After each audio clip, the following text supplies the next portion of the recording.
Hello, it is CJ Miller. I'm in my kitchen, uh, in my apartment, which is in Shreveport, Louisiana, downtown. Just the other side of our Red River is beautiful Bossier City, Louisiana. Please do come check us out. Um, what I have in front of me, this bubbly goodness, actually, it's nearly stopped bubbling now. I took it out of the oven and I set it to rest. This is a turkey enchilada made in the style of a chicken enchilada. Uh, Nearly homemade. There's a couple of things. I used a little bit of a couple of sauces, a couple of canned sauces as a base, and then went to the rest of it. So basically, I'm going to run it down for you, and it's really kind of cool.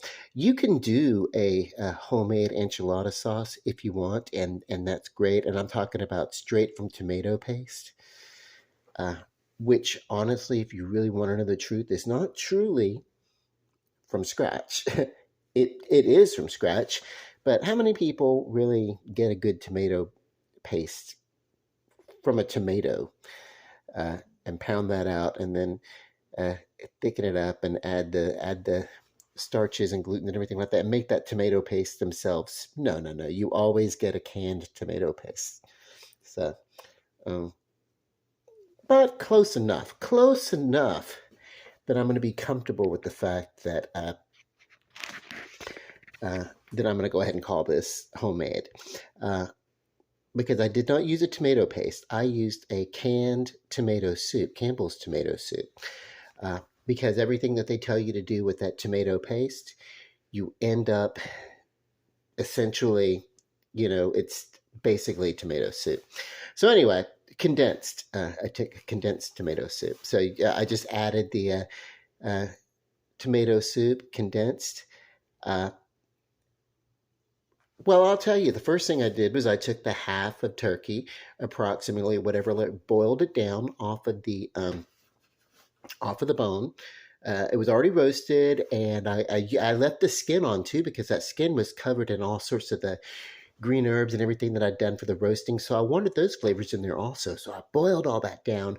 Then I took out everything that I couldn't use, excess skin, uh, and there may be some bits of skin, but most of the skin came out, all the sinew, the bone, everything just that I didn't want came out. But I got that rich flavor from the bone, that's the stock and broth mix, the broth from the meats and the stock from the bone and everything. It's really great. And to all that, though, to that pan, I added the tomato soup, stirred that up really, really good.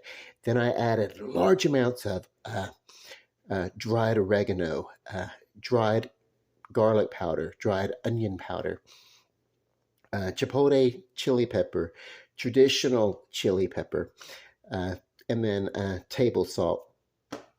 And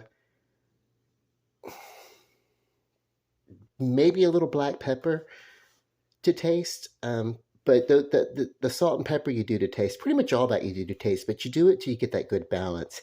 And then the other thing that I used was a canned uh, cheese, uh, like a, um, let me see, hang on one second. I'll have to check it out.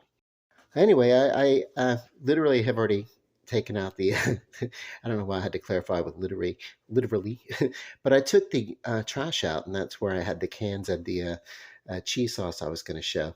But it's a you know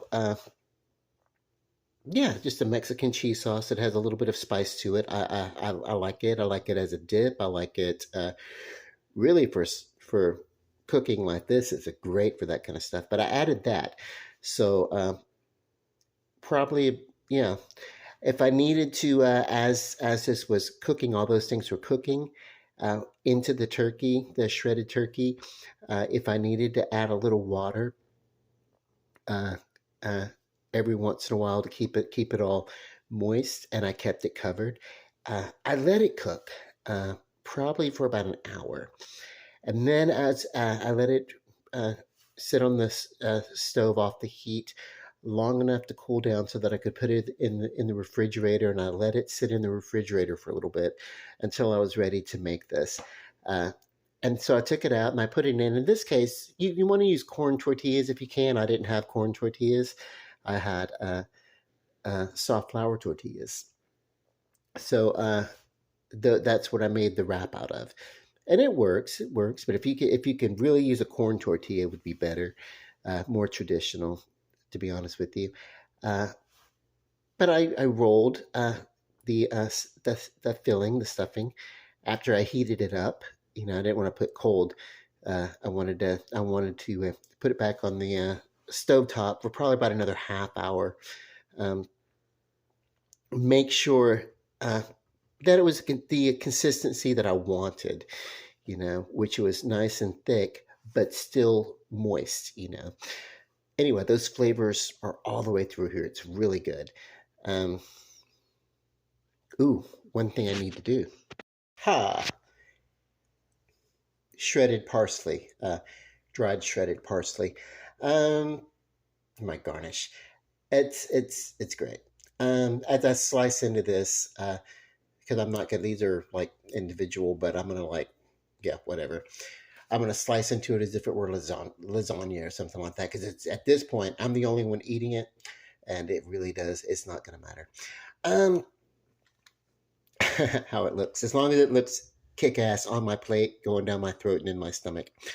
Um, but as I cut into it, the bits of dried parsley will fall into the cheese here. Okay, so the layers of it. I took the filling and I first off I put uh, some tomato soup in the bottom of this pan. Okay, just a little bit, and then I you know, another can, not just what was in the filling, but a second can of tomato soup. I put half of it in the bottom of this pan so that I could like pat out the you know, one side of the tortilla uh, on the top of the skillet and get some of the moisture and the flavors, and then I wanted the bottom of it. You know, I just wanted a moist flour tortilla, and then I did the roll.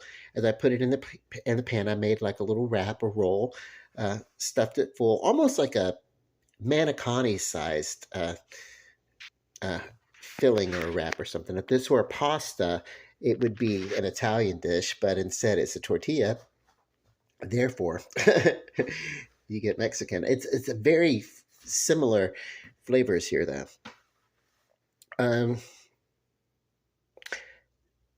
and rolled it up, and then I put a couple of cans of that spicy cheese sauce. The other half, actually, I put the other half of the um, as I got about 5 or 6 of these in here, and then I put just a little bit of the filling just across the top. And then on top of that, I put the remainder of the tomato soup. And then on top of that tomato soup, I put the cheese, uh, cheese sauce. And then on top of that cheese sauce, there were 2 cans of the cheese sauce. And then on top of those 2 cans of cheese sauce, and I actually take that back. There's no tomato soup on top. I actually put the other half of the tomato soup in the pot when I was reheating the filling to kind of thin it out a little bit. But either way, it's fine. This is going to be very flavorful. It's going to boil up enough. You're going to get it. So all the way through, flavors all the way through, and with consistency. I'm so hungry. I'm talking myself into like really diving into this thing, but I'm trying to wait until after midnight. That's the rule for me today. Anyway, on top of this, the 2 cans of the hot cheese sauce, and then a shredded, you know, cheese out of a bag, you know, just a cheese blend.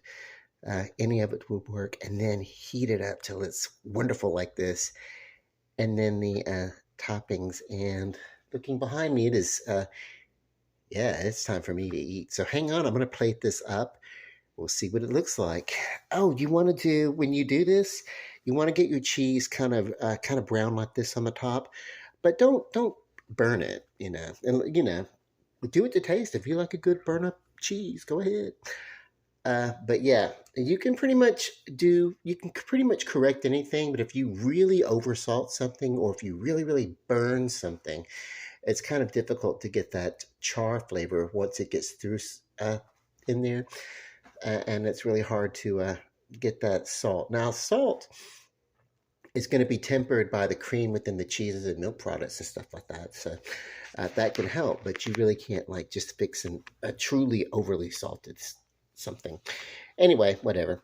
Uh, you can take those things if you make something and it's too salty, and if you make something and it's too charred, or if you do anything that's too in any of your cooking, if you do something that's too flavored one way or another, um, one thing you can do is you can save it and store it very well. I don't know if you guys can hear my stomach just really churning for this food. I'm about to go for it. But you can save those things that maybe you overly flavor in one way or another, and reserve them, keep them stored very well, and you can use them as additives in other stocks or soups or stuff like that. Um, basically those things that become like too salted or too charred or something. They become the basis for you know, flavorings in other things. You can do that. I didn't have to use any of that here. Uh, there was so much goodness going on here. I didn't even need to use. Oh, I did put a couple of dashes um, of a hot sauce. I forgot to mention that in the original uh, boiling when I took the bones out, but that I was going to let it marry a little bit, just a little bit. Not enough that it would really affect one way or another. Just it was more of a security measure thing by then. But I was adding so much delicious yumminess one way or another. That's a matter of a choice. You could add it. You don't really need to. Okay, it is time to cut this up and get to the moment of truth. Hang on. Oh, this truly needed to sit a lot longer. As I took it out, it came a little unrolled. But yeah, I cut the enchilada in half and put one of it on. Once it sits a little more and thickens up a little bit, it's going to be easier to handle. But I had a good spatula. It was great. So it didn't like all fall apart. It just came unrolled a little bit. If I wanted to, I could top it with some fresh shredding. But listen, I'm so starved and hungry, I could care less. Um,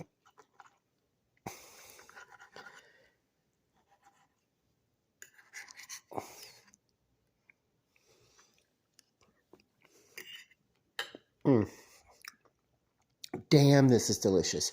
You can add, you can make a creamy version of this if you wanted to use cream of chicken, cream of celery, that kind of stuff in your cream of soups. You can do that. But oh boy, these flavors are great. But I kind of like this more authentic. What I think of as more as a tomato based enchilada, and but the primary flavor in here is the chili powders. Mm. And what really sets it off is that oregano uh, inside of here. Like I said, if this were a pasta, it would be um, it would be close to an Italian dish, but because it is a tortilla, um, yeah, we get kind of a Mexican wrap. Now this should be folded up into a wrap. It really did uh, unfurl itself, but I am not complaining.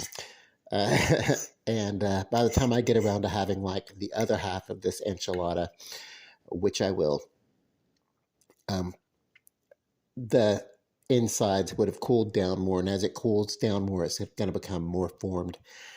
Um, But yeah, this is a very, very, very saucy but flavorful. So you see how uh, there's a lot of sauce here inside of the shredded turkey. Oh my God, I am not mad at this. It is very delicious. Um, and then whoever, and I garnished it. I didn't put parsley in the seasoning, but I put it on top to that last minute. And then I put some on the plate.